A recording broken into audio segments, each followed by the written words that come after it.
Hello, স্বাগতম বন্ধুরা। আজ আমরা একটি অসাধারণ চাইনিজ ফ্যান্টাসি ছবি দেখতে যাচ্ছি।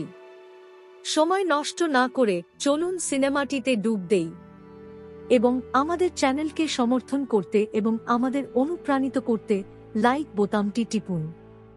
শুরুতে তারা তিনটি রাজ্য দেখায়। প্রথমটি হল স্বর্গ, যেখানে দেবতারা বাস করেন। দ্বিতীয়টি হল পৃথিবী, যেখানে সাধারণ মানুষ বাস করে, এবং তৃতীয়টি হল নরক, যেখানে রাক্ষসরা থাকে এবং পাতালে পাপীদের শাস্তি দেয়। সময়ের সাথে সাথে নরকের রাক্ষসরা মন্দ কাজে লিপ্ত হতে শুরু করে। তারা একটি উজ্জ্বল পাথর তৈরি করে, যা তাদের অবিশ্বাস্য শক্তি প্রদান করে।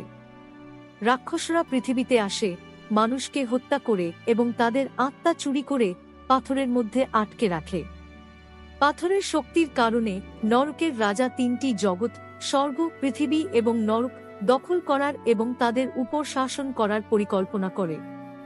এটি করার জন্য তাকে একটি নির্দিষ্ট দিনে একটি অনুষ্ঠান করতে হবে, যা প্রতি 1000 বছরে একবারই ঘটে। সেই দিনটি দ্রুত এগিয়ে আসছে। দেবতারা এটি সম্পর্কে সচেতন এবং হুমকির জন্য প্রস্তুত হন।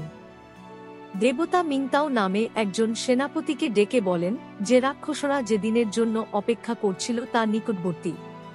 তিনি মিংতাওকে বিশ্বের মানুষকে রক্ষা করার নির্দেশ দেন। পরের দৃশ্যে একটি গ্রামে মানুষ তাদের খামারে কাজ করছে। হঠাৎ করে নরক থেকে আসা রাক্ষসরা আবির্ভূত হয়। তারা গ্রামবাসীদের হত্যা করে এবং তাদের আত্মা চুরি করে। রাক্ষসরা আত্মাদের নিয়ে নরকে ফিরে আসে, তাদের জ্বলন্ত পাথরে ফেলে দেয়। এই রাক্ষসদের মধ্যে আমাদের নায়ক লিও রয়েছে। তারা প্রবেশদ্বারের কাছে পৌঁছানোর সাথে সাথে বিশাল দানবরা এলাকাটি পাহারা দিচ্ছে। লি লুকিয়ে ভেতরে প্রবেশ করে এবং পাথরে আত্মা দেওয়ার ভান করে, কিন্তু পরিবর্তে সে এটি চুরি করে। প্রথমে কেউ এটি লক্ষ্য করে না। লি গেট দিয়ে বেরিয়ে যায়, দৈত্য রাক্ষসের পায়ের মাঝখান দিয়ে পালিয়ে যায়, কিন্তু হঠাৎ একটি টিকটিকি রাক্ষস সে সন্দেহজনক কিছু অনুভব করে। সে লির পোশাক খুলে আবিষ্কার করে যে লি উজ্জ্বল পাথরটি চুরি করেছে। রাক্ষসরা তাকে তাড়া করতে শুরু করে। লি দৌড়ে যায় এবং বিশাল রাক্ষসটি প্রায় তাকে ধরে ফেলে, কিন্তু দেবতাদের দ্বারা প্রেরিত সেনাপতি হস্তক্ষেপ করে তাকে বাঁচায়। সে লিকে বলে, তুমি খুব ভালো কাজ করেছ। তারা দুজনেই উড়ে যায় এবং নরক থেকে পালিয়ে যায়। ইতিমধ্যে নরকের রাজা আবিষ্কার করে যে উজ্জ্বল পাথরটি নেই এবং তার দাসদের এটি সম্পর্কে জিজ্ঞাসা করে। টিকটিকি রাক্ষস বলে, আমি তাকে দেখিনি। হয়তো এটা কোন দেবতা ছিল, কিন্তু নরকের রাজা উত্তর দেয়, দেবতারা নরকে প্রবেশ করতে পারে না। এটা অবশ্যই অন্য কেউ করেছে। টিকটিকি রাক্ষস বলে, আমি পাথরটি খুঁজে বের করতে যাব। কিন্তু রাজা তাকে থামায় এবং তুষারে জমে থাকা একটি তুষারকন্যাকে পাথরটি উদ্ধার করার জন্য নিযুক্ত করে। সে তাকে ছেড়ে দেয় এবং তার মিশনে পাঠায়। পরের দৃশ্যে নরকে যাওয়ার কারণে দুর্বল হয়ে পড়া লি কমান্ডারের কাছ থেকে একটি পানীয় পান করে। পান করার পর লি তার শক্তি ফিরে পায়। লির একটি বোন আছে, যে কমান্ডারকে অনুরোধ করে যে তাকে বিরক্ত না করতে, কারণ সে দুর্বল হয়ে পড়ছে। কমান্ডার উত্তর দেয়, তোমার ভাই জ্বলন্ত পাথর চুরি করে দুর্দান্ত কিছু করেছে, কিন্তু নরকের রাক্ষসরা থামবে না। তারা পাথরের জন্য আসবে। তোমার ভাই একমাত্র তাদের সাথে লড়াই করতে পারে। আমি তাকে প্রশিক্ষণ দেব, তাকে তার প্রয়োজনীয় দক্ষতা এবং ক্ষমতা দেব, তাই চিন্তা করো না, আমি তার যত্ন নেব। কমান্ডার লিকে একটি পাহাড়ের চূড়ায় নিয়ে যান, যেখানে একটি বুদ্ধ গাছ দাঁড়িয়ে আছে। লি দেখতে একজন ভিক্ষুকের মতো, কিন্তু অতীতে যখন সে কমান্ডারের সাথে ইন্টার্ন ছিল, তখন সে অনেক রাক্ষসদের সাথে লড়াই করেছিল এবং হত্যা করেছিল। তার দক্ষতার কারণে কমান্ডার তাকে পাথরটি নেওয়ার জন্য বেছে নিয়েছিলেন। দক্ষ হলেও লির রাক্ষসদের সাথে লড়াই করার ক্ষমতা নেই। তাই কমান্ডার একটি হাত পাখা ছড়িয়ে লির রক্ত ব্যবহার করে লিকে ক্ষমতা হস্তান্তর করে। এর মাধ্যমে লি একটি বিশাল দানবে রূপান্তরিত হয়। তবে সে তার নতুন রূপ নিয়ন্ত্রণ করতে সংগ্রাম করে এবং মাটিতে পড়ে যায়। কমান্ডার বলে, এখন তোমার ক্ষমতা আছে, কিন্তু তুমি এটা কিভাবে নিয়ন্ত্রণ করতে হয় তা জানো না। আমি তোমাকে প্রশিক্ষণ দেব। এরপর লি অবিশ্বাস্যভাবে শক্তিশালী হয়ে ওঠে এবং এক ধাক্কায় বিশাল পাথর ভেঙে ফেলতে পারে। বিশাল দৈত্যে রূপান্তরিত হওয়ার ঘটনা তার আত্মার গভীর থেকে শুরু হয়। লিকে তার ক্ষমতা নিয়ন্ত্রণ করতে সাহায্য করার জন্য কমান্ডার তাকে একটি পাহাড় থেকে ধাক্কা দেয়। লি তার মানব রূপে পড়ে যায়, কিন্তু সে রূপান্তরিত হয় এবং দ্রুত একটি বিশাল দৈত্য হয়ে লাফিয়ে ওঠে। কমান্ডার তারপর বলে, দানব রূপে থাকালীন তোমার একটি অস্ত্রের প্রয়োজন হবে। তুমি নিজের মেরুদণ্ড ব্যবহার করতে পারো। লি যখন তার পিঠ স্পর্শ করে, তখন তার মেরুদণ্ড থেকে একটি অস্ত্র তৈরি হয়। সে এটি দিয়ে তীব্র অনুশীলন করে। এরপর সেনাপতি জ্বলন্ত পাথরটি একটি সিংহকে সুরক্ষিত রাখার জন্য দেয় এবং সিংহটি এটিকে ভেতরে নিয়ে যায়। এবং এখন তিনি সেই লোকদের সাথে কথা বলতে শুরু করেন যারা রাক্ষসদের ভয়ে ভীত ছিল। তিনি বলেন, ভয় পেও না, আমাদের কাছে এখন জ্বলন্ত পাথর আছে, কিন্তু নরকের রাক্ষসরা আমাদের আক্রমণ করতে আসবে। যদি আমরা বেঁচে থাকি এবং পরবর্তী 5 দিন লড়াই করি, তাহলে সবকিছু শেষ হয়ে যাবে। তিনি জিজ্ঞাসা করেন, আপনারা কি এই রাক্ষসদের বিরুদ্ধে লড়াই করতে প্রস্তুত? লোকেরা তাদের হাত তুলে চিৎকার করে বলে, আমরা লড়াই করতে প্রস্তুত। ইতিমধ্যে কিছু সুন্দরী মেয়ে গ্রামে একটি নৃত্য অনুষ্ঠানের জন্য প্রবেশ করে। লোকেরা তাদের দিকে আগ্রহের সাথে তাকালো, কিন্তু লির মনে কিছু সন্দেহজনক মনে হলো। সে অনুমান করল যে টিকটিকি রাক্ষসটি মানুষের আকারে এসেছে। লি যখন পরীক্ষা করতে গেল, তখন সে একটি মেয়েকে দেখে হতবাক হয়ে গেল, কারণ এটি ছিল আমাদের নায়িকা স্নো গার্ল। তাকে দেখে লি হতবাক হয়ে গেল, কারণ সে তাকে ইতিমধ্যেই চিনত। স্নো গার্ল বলল, আমরা পশ্চিম থেকে নৃত্য অনুষ্ঠানের জন্য আসছি। হঠাৎ লি তার হাত ধরে জিজ্ঞাসা করলেন, তোমার হাত এত ঠান্ডা কেন? কিন্তু সে কোনো উত্তর দিল না এবং চলে গেল। সেই রাতে নাটকের প্রস্তুতি চলাকালীন লি আবার স্নো গার্লের কাছে এসে জিজ্ঞাসা করল, তুমি এমন আচরণ করছো কেন যে তুমি আমাকে চেনো না? শুধু একটু দাড়ি গজালো, কিন্তু 3 বছর আগে আমরা প্রেমিক। স্নো গার্ল উত্তর দিল, তুমি কি বলতে চাইছো আমরা প্রেমিক? অসম্ভব, চলে যাও। সে চলে গেল এবং লি তার হারিয়ে যাওয়া প্রেমের মুহূর্তগুলি অনুভব করতে করতে বিরক্ত হয়ে গেল। ফ্ল্যাশব্যাকে 3 বছর আগে লি যখন কমান্ডারের সাথে ইন্টার্নশিপ করছিল, তখন সে ভেতরে পড়াশোনা করছিল। তখন সে বাইরে কাউকে টের পেল, ধরে নিল যে এটি একটি দানব। সে আক্রমণ করার জন্য তার তরবারি নিয়ে বাইরে বেরিয়ে গেল, কিন্তু সে স্নো গার্লকে বাতাসে সুন্দরভাবে ভাসতে দেখল। তাকে দেখে তার হৃদয় স্পন্দিত হল। সে একটি কথাও বলল না, বরং ঘুরে তার দিকে তাকাল এবং সেই মুহূর্তে সে তার প্রেমে পড়ে গেল। পরে সে তাকে সর্বত্র খুঁজল, কিন্তু তাকে খুঁজে পেল না। তাই সে তার একটি ছবি এঁকে ফেলল। ভেবেছিল সে আর কখনো তাকে দেখতে পাবে না, কিন্তু তারপর কেউ তার দরজায় কড়া নাড়ল। এটি ছিল মেয়েটি। সে হতবাক হয়ে গেল। মেয়েটি জিজ্ঞাসা করল, বাইরে তুষারঝড়, আমি কি এখানে মাত্র 1 রাত থাকতে পারি? সে ততক্ষণাৎ তাকে ভেতরে ঢুকতে দিল এবং তারা প্রেমে পড়তে শুরু করল। অবশেষে প্রেমিক প্রেমিকা হয়ে গেল। একদিন তুষারকন্যা জিজ্ঞাসা করল, আমি যদি দানব হতাম, তাহলে কি তুমি এখনো আমাকে ভালোবাসতে? কিন্তু সে উত্তর দিল, দানব এবং মানুষ একসাথে থাকা উচিত নয়। তুমি যদি দানব হও, তাহলে আমি তোমাকে ভালোবাসব না।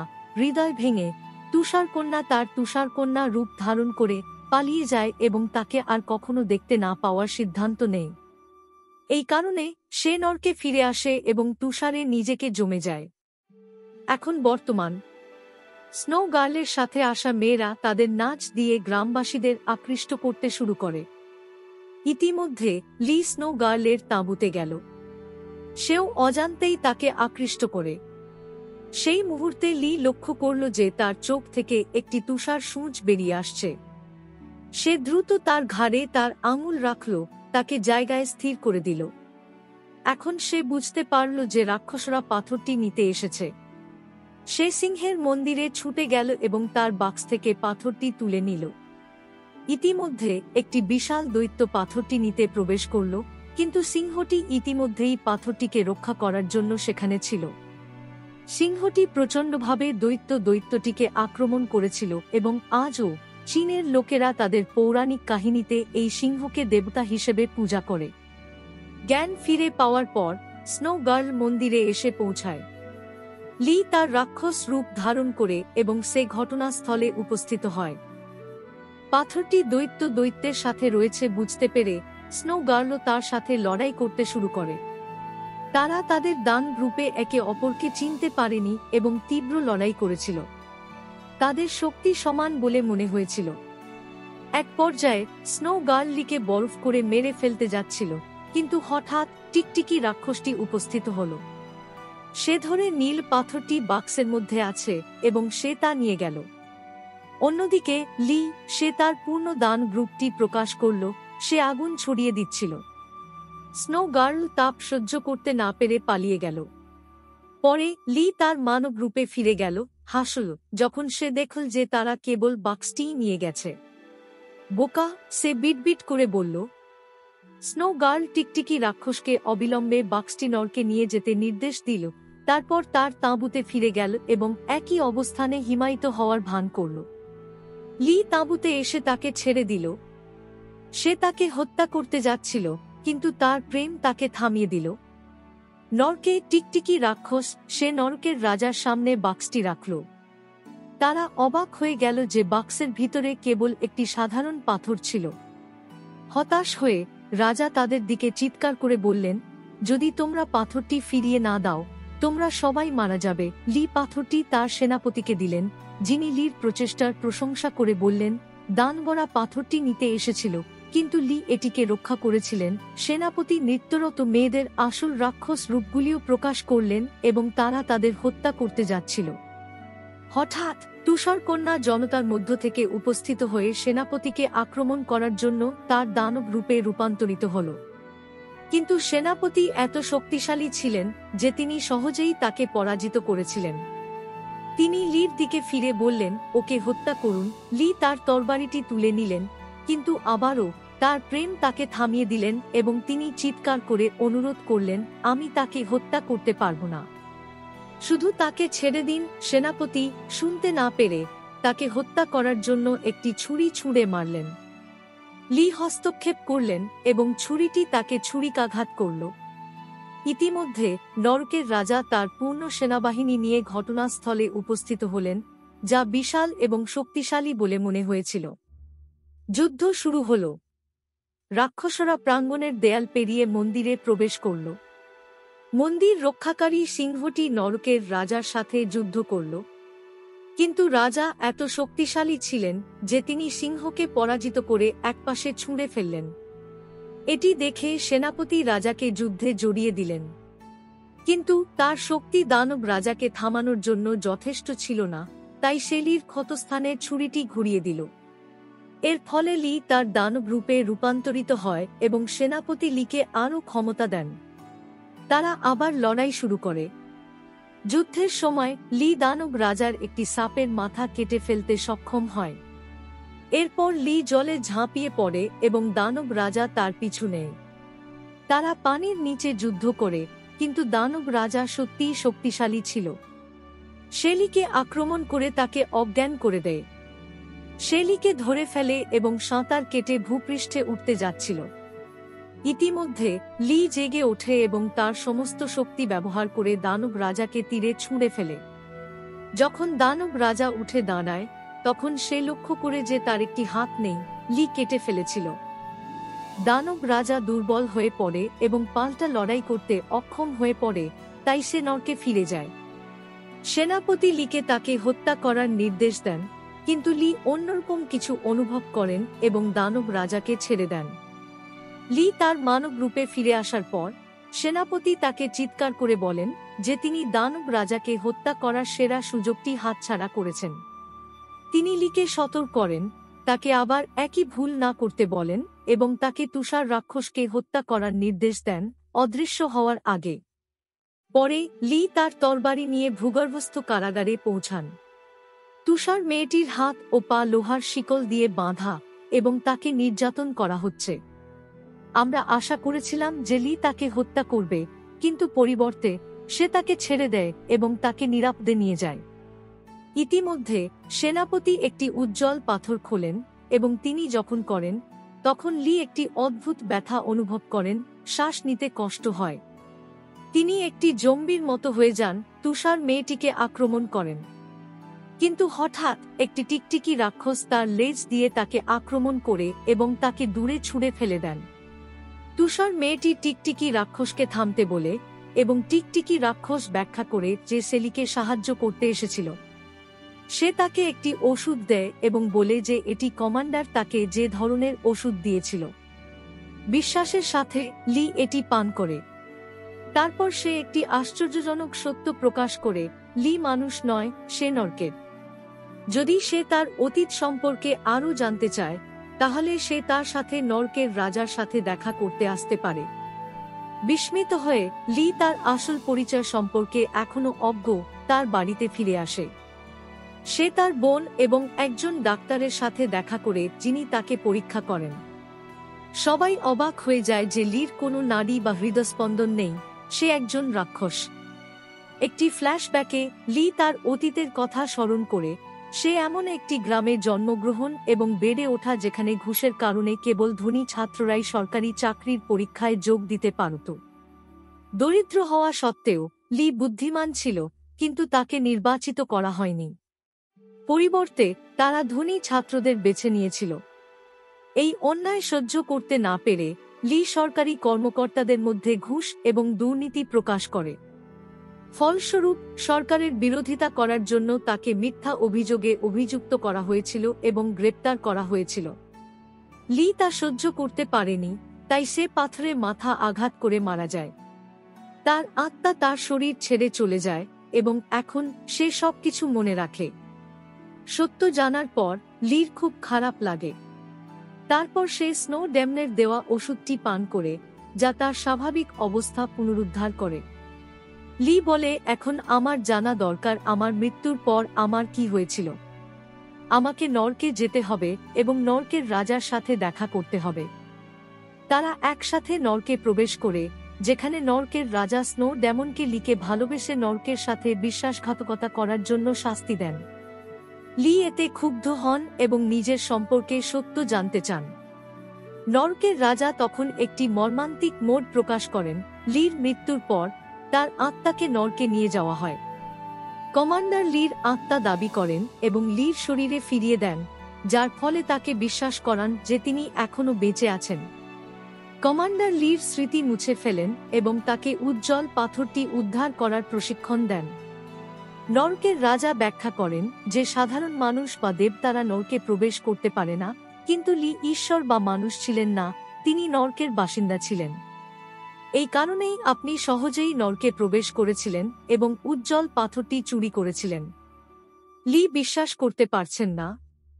সে জোর দিয়ে বলে যে সেনাপতি একজন ভালো মানুষ ছিলেন, কিন্তু নরকের রাজা সত্য প্রকাশ করেন, তোমার সেনাপতি ভালো মানুষ ছিলেন না, তিনি খারাপ ছিলেন।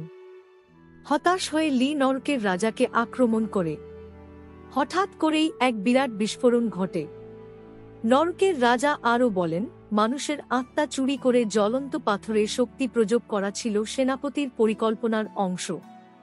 সেনাপতি নরকের রাজার কাছে এসে পাথরকে শক্তি প্রয়োগের জন্য মানুষের আত্মা ব্যবহার করার পরামর্শ দিয়েছিলেন, নরকের আত্মা ব্যবহার না করে, যা অনেক সময় নেবে। সেনাপতির কথা বিশ্বাস করে নরকের রাজা রাজি হন। যাই হোক, নরকের রাজা শীঘ্রই বুঝতে পারেন যে সেনাপতি তাকে প্রতারণা করেছেন, পাথর ব্যবহার করে তিনটি জগৎ, স্বর্গ, পৃথিবী এবং নরক শাসন করার পরিকল্পনা করছেন। সেনাপতি লিকে ব্যবহার করেছিলেন যাতে দেবতারা তাকে সন্দেহ না করে। নরকের রাজা লিকে সতর্ক করে দেন যে আগামীকাল ধর্মীয় অনুষ্ঠানের দিন। যদি লি সেনাপতিকে থামাতে না পারে তাহলে তার প্রেমিকা তুষারকন্যা মারা যাবে। সাহায্য করার জন্য নরকের রাজা লিকে পূর্ণ ক্ষমতা দেন। এখন সত্য জেনে লি সেনাপতির মুখোশ উন্মোচন করতে তার গ্রামে ফিরে যান।